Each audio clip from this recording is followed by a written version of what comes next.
You think healing means feeling better, but Jung discovered something that flips everything upside down. The people who've healed the most don't feel perfect. They feel different. And these 7 signs prove you've transformed more than you realize.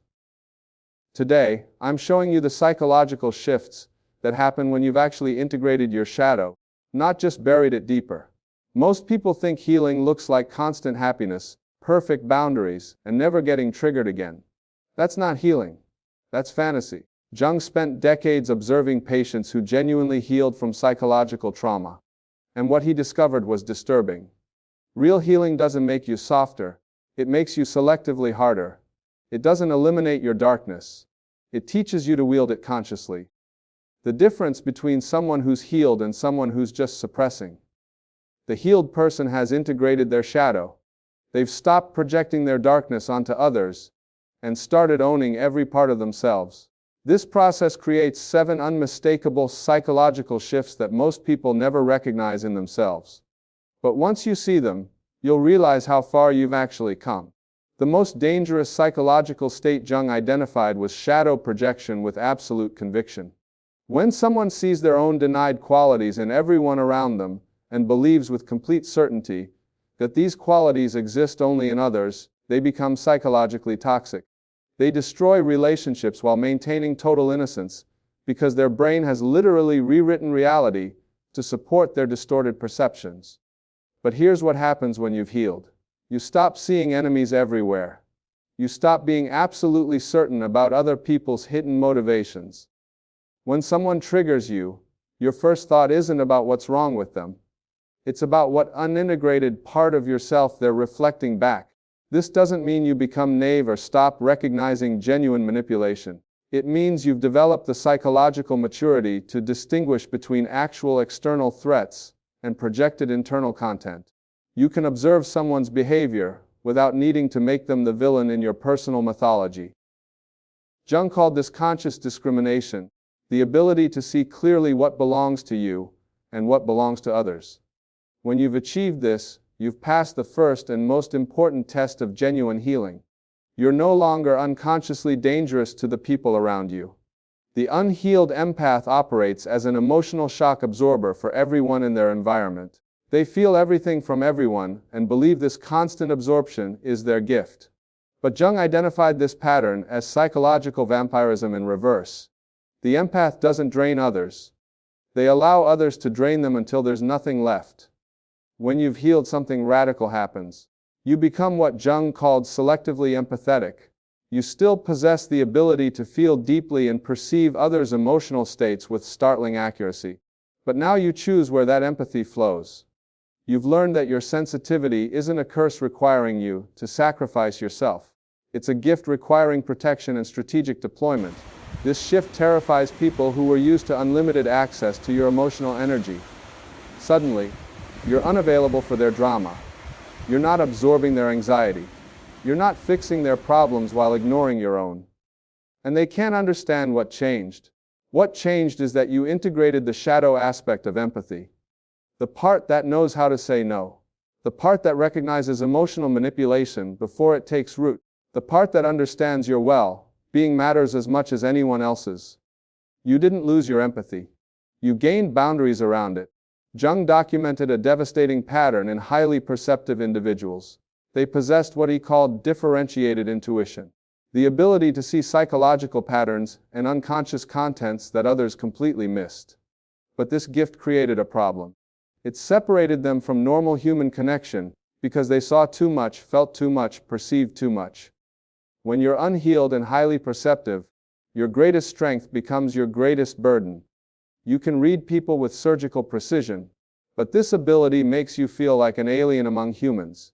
You can't engage in small talk because you see through every social facade. You can't maintain friendships because people feel exposed around you. Your superior function isolates you completely.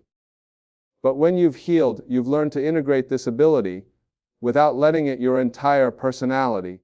You can still perceive deeply, but you've developed other psychological functions that balance your perception. You can engage with people at the level they're comfortable with instead of forcing depth on every interaction. This doesn't mean you've dulled your awareness.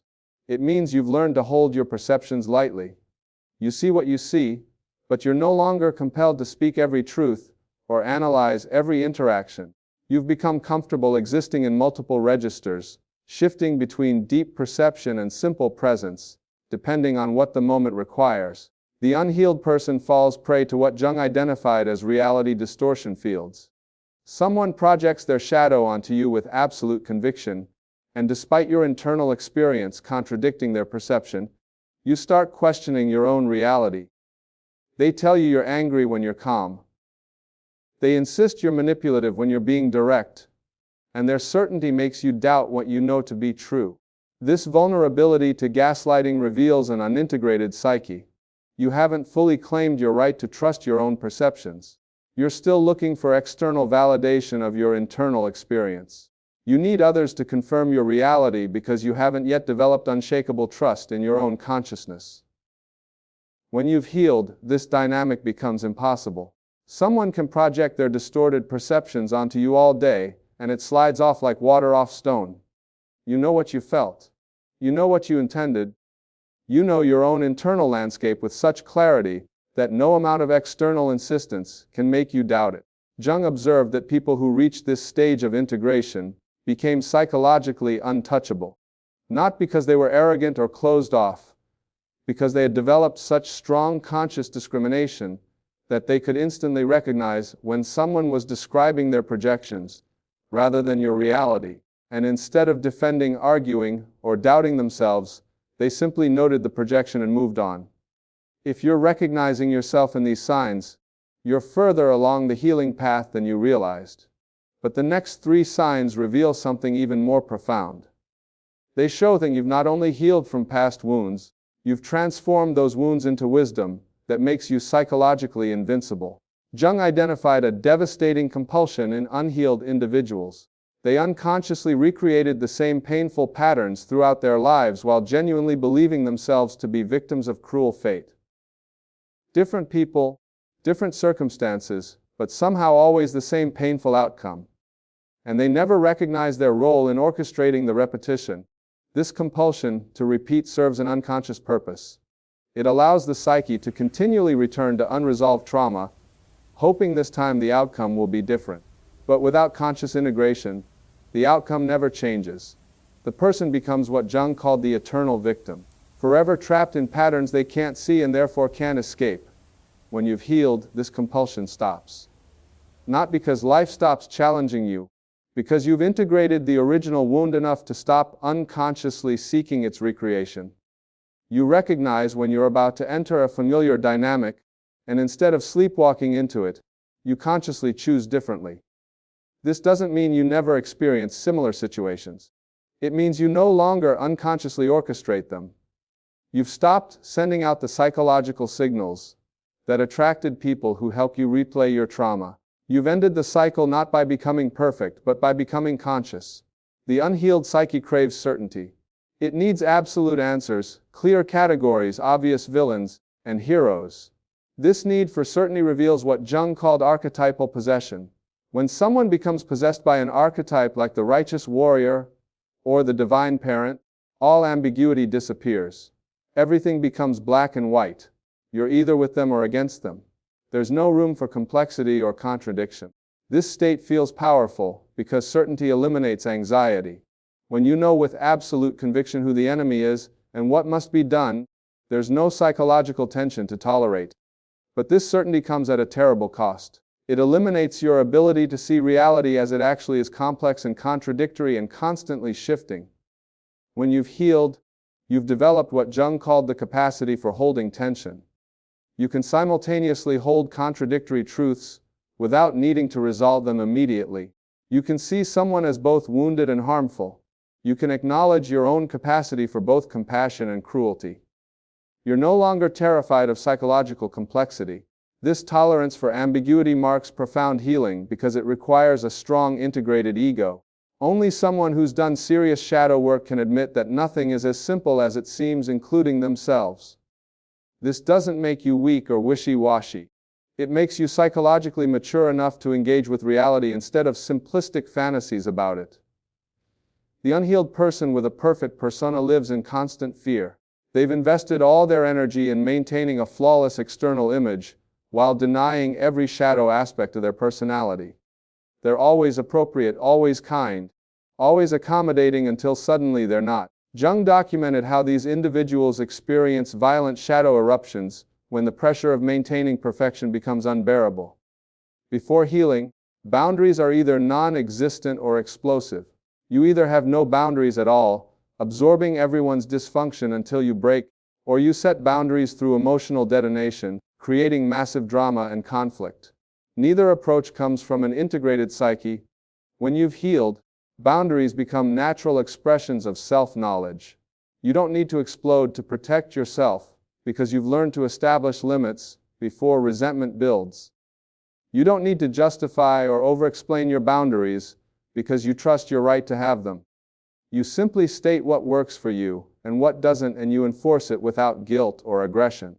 This shift reveals integrated shadow work, because it requires owning both your light and dark aspects.